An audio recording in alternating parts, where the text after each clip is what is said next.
బస్సులో చక్కగా ప్రయాణం చేస్తామని మహిళలు చాలా సంతోషించి ఓట్లేశారు. చూసేసరికి అది ఎప్పుడు నుంచి అది అమలు చేస్తారో కనీసం దానికి డేట్ కానీ, ఒక మార్గదర్శకాలు విడుదల చేయడం కానీ, ఒక సన్నాహక సమావేశం కానీ ఏమీ ఏర్పాటు చేయని పరిస్థితి. అలాగే 20 లక్షల ఉద్యోగాలు ఇస్తామని చెప్పారు. నిరుద్యోగ భృతి ఉద్యోగాలు ఇవ్వకపోతే నిరుద్యోగ భృతి 3,000 రూపాయలు ఇస్తామని చెప్పారు. అది కూడా ఎప్పటి నుంచి ఇస్తారు అనేసి ఈ రాష్ట్రంలో ఉన్న నిరుద్యోగ యువత అంతా కూడా ఆతృతగా ఎదురు చూస్తూ ఉన్న పరిస్థితి.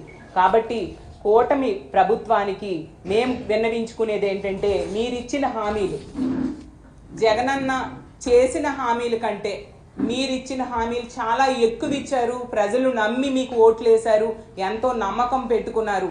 ఇవన్నిటిని నెరవేర్చడం కోసం మీరు ఒక చర్యలు తీసుకోండి. దీనికి ఒక డేట్ అనేది ఇచ్చి దీనికి డేట్ ప్రకారం అవన్నీ కూడా నిధులు విడుదల చేయండి అని కోరుకుంటూ ఉన్నాను. మీది ఈ ప్రభుత్వం చూస్తూ ఉంటే పరిపాలన మీద కాకుండా కక్ష సాధింపుల మీద ఎక్కువ దృష్టి పెడుతున్నట్టుగా అర్థమవుతూ ఉంది. ఎందుకంటే ఎక్కడ చూసినా విధ్వంసాలు, దాడులు కనిపిస్తూ ఉన్నాయి.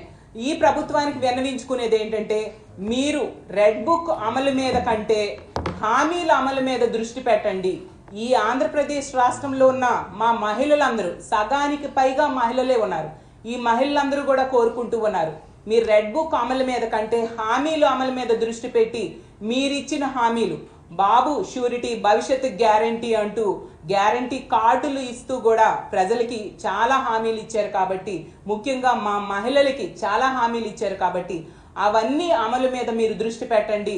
అలాగే విద్యా దీవెన, వసతి దీవెన ఇవి కూడా, ఎందుకంటే విద్యా దీవెన, వసతి దీవెన కాలేజీలు ప్రారంభమైపోయి ఫీజులు చెల్లించాల్సి వస్తుంది. తల్లిదండ్రులు దానికి కూడా అప్పులు చేస్తూ ఉన్నారు.